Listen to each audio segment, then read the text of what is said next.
मित्रांनो, प्रत्येक व्यक्तीला आर्थिकदृष्ट्या समृद्ध व्हायचे असते. वास्तुशास्त्रानुसार जर तुम्ही कमावल्यानंतरही पैसे वाचवू शकत नसाल, तर याचे कारण जाणून-बुजून किंवा नकळत पैशाशी संबंधित चुका असतात, ज्यामुळे लक्ष्मी देवी कोपते. कधी-कधी छोटीशी चूकही मोठ्या समस्येचे कारण बनते. त्याचप्रमाणे वास्तू नियमांचे पालन न केल्यास व्यक्तीला आर्थिक समस्यांना सामोरे जावे लागते. पैसे कमवण्याबरोबरच बचतही महत्त्वाची. पैसे कमवण्याबरोबरच बचतही महत्त्वाची आहे.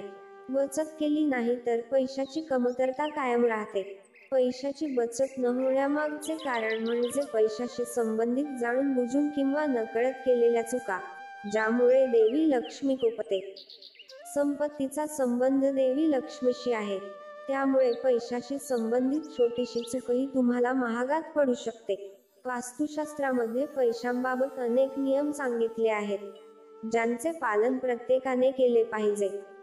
तुम्ही वास्तू नियमांचे पालन न केल्यास तुमची आर्थिक स्थिती खालवू शकते, म्हणजे पैसे मिळवले तरी आर्थिक चणचण कायम राहील. अशा परिस्थितीत अनेक वेळा लोकांना कर्ज घ्यावे लागते, कारण असे लोक वाईट वेळ किंवा गरजांसाठी बचत करू शकत नाहीत. जर तुमच्यासोबतही असे घडले की कमाई करूनही पैसे उरले नाहीत किंवा खर्च जास्त झाला, तर त्याचे एक कारण वास्तुदोष असू शकते. त्यामुळे या चुकांकडे वेळीच लक्ष देण्याची गरज आहे. वास्तुशास्त्रानुसार पर्स रिकामी राहण्याचे महत्त्वाचे कारण म्हणजे बरेच लोक त्यात पैशापेक्षा जास्त वस्तू ठेवतात. पर्स म्हणजे पैसे ठेवण्याची वस्तू, त्यामुळे त्यात अनावश्यक कागदपत्रे किंवा इतर गोष्टी ठेवणे टाळावे. पैसे मोजताना अनेक जण त्यावर थुंकी लावतात. असे केल्याने देवी लक्ष्मी कोपते आणि भरपूर पैसा मिळवूनही पैशाची कमतरता राहते. त्यामुळे थुंकी लावून नोटा मोजण्याची सवय लगेच सोडून द्या. ज्या घरांमध्ये लक्ष्मीचा वास असतो, त्या घरांमध्ये पैशाची कमतरता नसते. पण जिथे स्वच्छतेची काळजी घेतली जाते तिथेच माता लक्ष्मी राहते.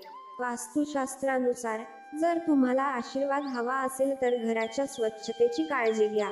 आर्थिक संकटावर मात करण्याचे इतर उपायही वास्तुशास्त्रात सांगितले आहेत, जसे घर स्वच्छ व नीटनेटके ठेवणे, वास्तूनुसार वस्तू योग्य दिशेने ठेवणे, पूजा कक्षात शंख ठेवणे इत्यादी. या नियमांचे पालन केल्याने घरात समृद्धी येईल आणि तुम्ही तुमच्या कष्टाने कमावलेला पैसाही वाचवू शकाल.